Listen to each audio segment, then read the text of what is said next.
Hello guys, இது வந்து சாட்டர்டேவோட ஒரு மினி விலாக் தான். இன்றைக்கி ஒரு வெஜ் மீல் தான் வந்து ரெடி பண்ணிகிட்டு இருந்தோம். இன்றைக்கி நம்ம வந்து யோசியா அப்படிங்கிற ஒரு இஸ்ரவேலருடைய ராஜாவை பற்றி பார்க்கலாம்.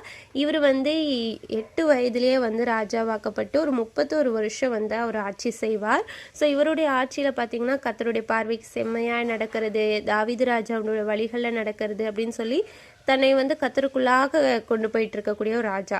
இஸ்ரவேல் ஜனங்களை அநேக ராஜாக்கள் மாறப்பட்டு நியாயப்பிரமாண புஸ்தகங்கிற ஒன்று வாசிக்கிற பழக்கத்திலேருந்து வெளியே வந்திருப்பாங்க. இங்கே வந்து பிரதான ஆசாரியரை தேடி கண்டுபிடித்தேன் அப்படின்னு சொல்லப்பட்டு இருக்கும் 2 ராஜாக்களில். கண்டுபிடிச்சு அந்த இலக்கியாங்கிற ஆசாரியர் வந்து யோசியாங்கிற ராஜாவுக்கு முன்னாடி வாசிக்கும்போது ராஜா என்ன பண்ணுவார்னா வஸ்திரத்தை கிழித்து கொண்டு அழுவார். ஏன்னா நாங்கள் வந்து கர்த்தருடைய பார்வைக்கு விட்டு எவ்வளோ தூரம் வந்துட்டோம், எனக்காகவும் நம்முடைய ஜனங்களுக்காகவும் இந்த யூத மக்களுக்காகவும் நீங்கள் கர்த்தரிடத்தில் வேண்டிக் கொள்ளுங்கன்னு சொல்லுவார். இந்த நாள்லேயும் நம்ம யோசியா ராஜாவிலேருந்து கற்றுக்கொள்ளக்கூடிய விஷயம் என்னென்னா, நம்ம வழிவிலகி போன நம்முடைய பாதையை திருப்பணும்னா நம்ம நியாயப்பிரமாணம், அதாவது கர்த்தருடைய வார்த்தை வந்து நமக்கு ரொம்ப முக்கியம். கர்த்தருடைய வார்த்தை தான் நம்ம எப்படி இருக்கோம், நம்ம எப்படி நடந்து கொள்ளுகிறோம், நமக்கு சரியான வழியில் இருக்கோமான்னு நம்மளை சீர்படுத்துறதுக்கு வந்து அது நமக்கு உதவி செய்யும்.